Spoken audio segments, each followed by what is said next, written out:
اعوذ باللہ من الشیطان الرجیم، بسم اللہ الرحمن الرحیم۔ الحمد للہ رب العالمین، والصلاۃ والسلام علی سید المرسلین وخاتم النبیین، اما بعد۔ صحیح بخاری باب کتاب التفسیر، حدیث نمبر 4702، اردو ترجمہ۔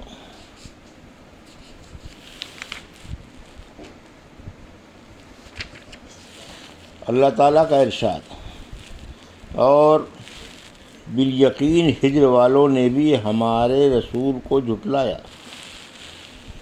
ہم سے ابراہیم بن منظر نے بیان کیا، انہوں نے کہا، ہم سے معان نے بیان کیا، انہوں نے کہا کہ مجھ سے امام مالک رحمۃ اللہ علیہ نے بیان کیا، ان سے عبداللہ بن دینار نے بیان کیا، اور ان سے حضرت عبداللہ بن عمر رضی اللہ عنہ نے بیان کیا کہ رسول اللہ صلی اللہ علیہ وسلم نے اصحاب ہجر کے متعلق فرمایا تھا کہ اس قوم کی بستی سے جب گزرنا ہی پڑ گیا ہے تو روتے ہوئے گزرو، اور اگر روتے ہوئے نہیں گزر سکتے تو پھر اس میں نہ جاؤ، کہیں تم پر بھی وہی عذاب نہ آ جائے جو ان پر آیا تھا۔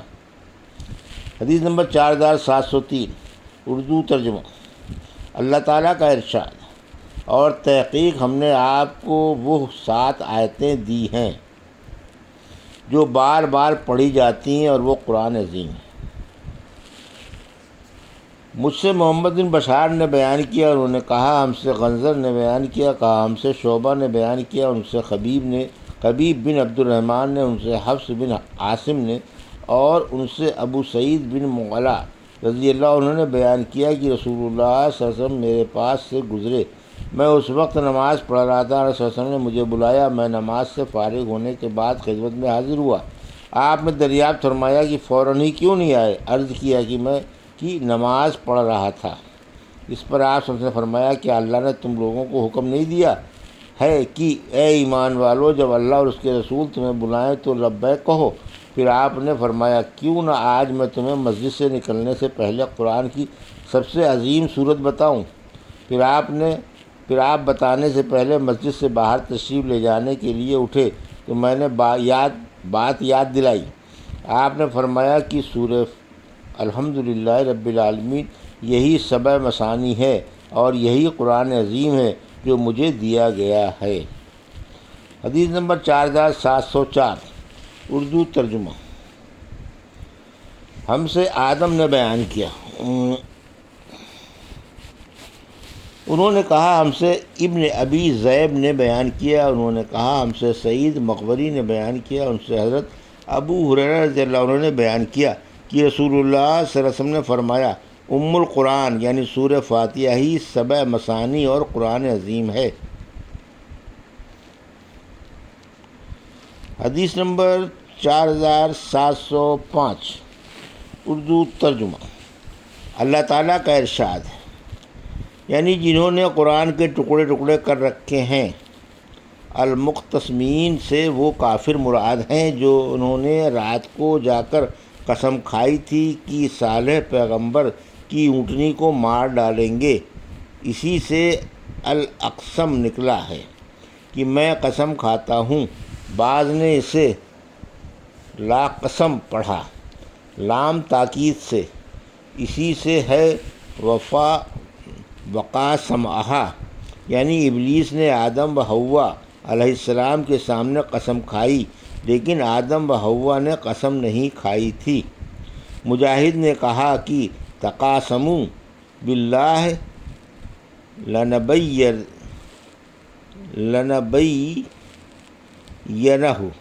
یتنہ میں تقاسموا کا معنی یہ ہے کہ صالح پیغمبر کو رات کو جا کر مار ڈالنے کی انہوں نے قسم کھائی تھی۔ مجھ سے یعقوب بن ابراہیم نے بیان کیا، انہوں نے کہا، ہم سے حشیم نے بیان کیا، انہیں ابو بشر نے خبر دی، انہیں سعید بن جبیر نے، اور ان سے حضرت عبداللہ بن عباس رضی اللہ عنہ نے بیان کیا۔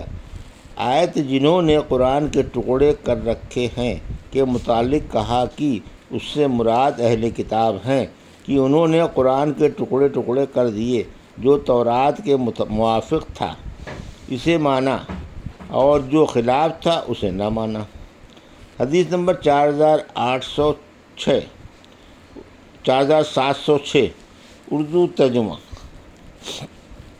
مجھ سے عبید اللہ بن موسیٰ نے بیان کیا، ان سے اعمش نے بیان کیا، الفا سے ابو ذبیان حسین بن جندب نے بیان کیا، اور ان سے حضرت ابن عباس رضی اللہ عنہ نے بیان کیا کہ آیت کما انزلنا علی المقتسمین میں سے یہود و نصارہ مراد ہیں۔ کچھ قرآن انہوں نے مانا، کچھ نہ مانا۔ حدیث نمبر 4707 اردو ترجمہ۔ اللہ تعالیٰ کا ارشاد ہے، اپنے پروردگار کی عبادت کرتا رہ یہاں تک کہ تجھ کو یقین یعنی موت آ جائے۔ سالم نے کہا کہ امر یقین سے مراد موت ہے۔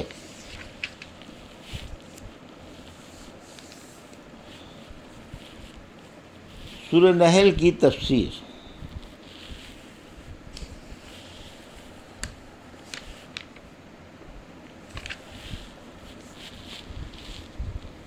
نزل بہ روح الامین میں روح الامین سے روح القدس حضرت جبرائیل علیہ السلام مراد ہیں۔ فی زبق عرب لوگ کہتے ہیں امر زبق اور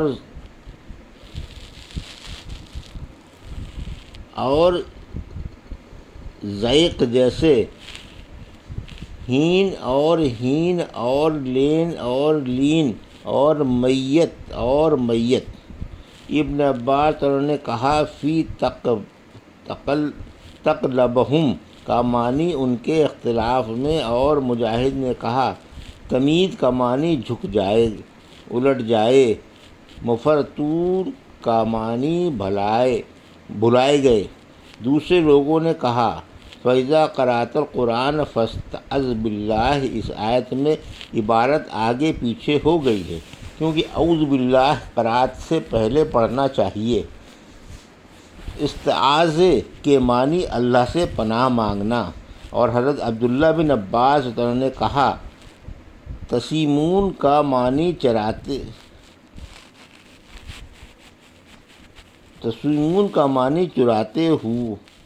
چراتے ہو، شاکلتہ اپنے طریقے پر، فسد السبیل سچے راستے کا بیان کرنا، الدف ہر وہ چیز جس سے گرمی حاصل کی جائے، سردی دفع ہو، تربہون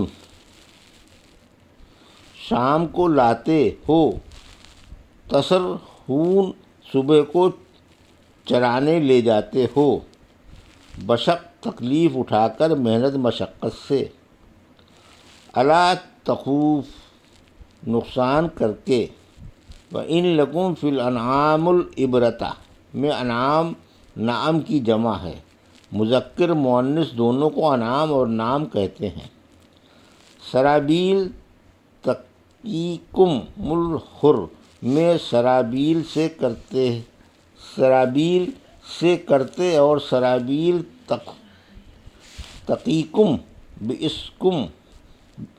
تقیکم باسکم میں سرابیل سے زرہیں مراد ہیں۔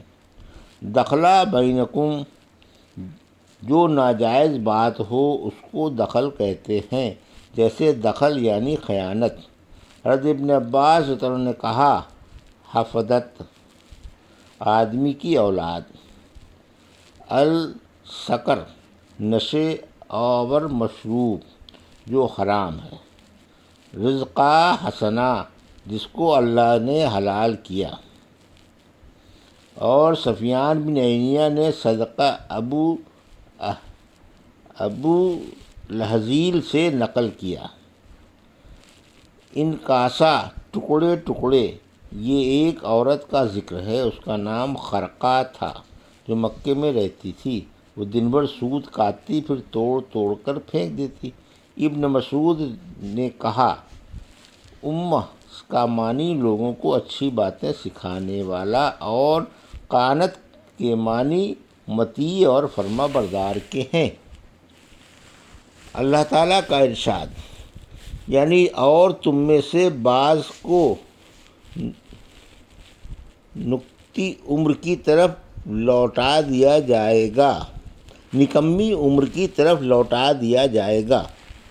ہم سے موسیٰ بن اسماعیل نے بیان کیا، انہوں نے کہا ہم سے ہارون بن موسیٰ ابو عبداللہ اور نے بیان کیا، ان سے شعیب نے اور ان سے حضرت انس بن مالک رضی اللہ عنہ نے بیان کیا، رسول اللہ صلی اللہ علیہ وسلم دعا کیا کرتے تھے، اے اللہ میں تیری پناہ مانگتا ہوں بخل سے، سستی سے، ارذل عمر سے، یعنی نکمی اور خراب عمر 80 یا 90 سال کے بعد، عذاب قبر سے، دجال کے فتنے سے، اور زندگی اور موت کے فتنے سے۔